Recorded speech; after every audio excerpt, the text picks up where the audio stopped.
ಅದು ಮದುವೆ ಮಾಡು ಅಂತ ಮಾಡಿಕೊಟ್ಟಿದ್ದೀವಿ. ಸಾಯಂಕಾಲ ಹಂಗೆ ಇದ್ರು. ಮುಂಚೆ ಏನು ಮಾತುಕತೆ ಆಗಿತ್ತಾ? ಮಾತುಕತೆ ಹಾಂ.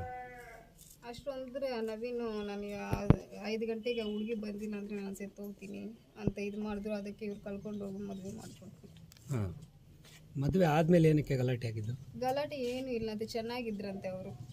ಇದು ಅವರಿಬ್ಬರು ಹೋಗಿ ಲಾಕ್ ಮಾಡ್ಕೊಂಡಿರೋದು ಅಂತ ಹೇಳ್ತಾರೆ. ಅದು ನಿಜ ಯಾರು ಹೇಳ್ತಾ ಇಲ್ಲ, ನಮಗೂ ಗೊತ್ತಿಲ್ಲ. ನಾವು ಮದುವೆ ಮಾಡಿಬಿಟ್ಟು ಬಂದಿದ್ಬಿಟ್ಟು ಅಷ್ಟೇ. ಸಾಯಂಕಾಲವರೆಗೂ ಇರುವುದು ಅವರು ಹೇಳ್ಬೇಕು ಹುಡುಗ ಅವರು. ಏನಾಗಿರ್ಬೋದಮ್ಮ? ಏನಾಗಿರ್ಬೋದು? ಯಾರು ಇರ್ತಾರೆ ಅವರಿಬ್ಬರೇ ಹೊಡ್ಕೊಳಕ್ಕೆ ಚಾನ್ಸ್ ಇಲ್ಲ. ಯಾರು ಇದ್ದಾರೆ, ಯಾರು ಗೊತ್ತಿಲ್ಲ. ಅವರು ಯಾರು ಹೇಳ್ತಾ ಇಲ್ಲ. ಅವರಿಬ್ರು ಚೆನ್ನಾಗಿದ್ರು, ಡೀಪ್ ಲವ್ವಲ್ಲಿ ಇದ್ರು. ಅವರು ಲೈಫ್ ಚೆನ್ನಾಗಿರ್ಬೇಕು ಅಂತ ಮದುವೆ ಮಾಡ್ಕೊಂಡಿರೋದು. ಆದರೆ ಅವರೇ ಹಂಗೆ ಮಾಡ್ಕೊಂಡ್ರೆ ಚಾನ್ಸ್ ಇಲ್ಲ. ಯಾರು ಇರ್ತಾರೆ. ಗಲಾಟೆ ಏನಾದ್ರು ಬಂದು ಮೊದಲೇನಾದ್ರು? ಏನಿಲ್ಲ, ನಾವು ಚೆನ್ನಾಗಿದ್ರು, ಹ್ಯಾಪಿಯಾಗಿ ಖುಷಿಯಾಗಿ ಇದ್ರು. ನಾನು ಅಲ್ಲೇ ಇದ್ದೆ ಮದುವೆ ಮಾಡಿ. ಅಂದರೆ ಬೇರೆಯವ್ರು ಮಾಡಿರೋದು ಅಂತ ಹೇಳ್ತೀರಾ ನೀವು? ಯಾರು ಇದ್ದಾರೆ ಅನಿಸುತ್ತೆ.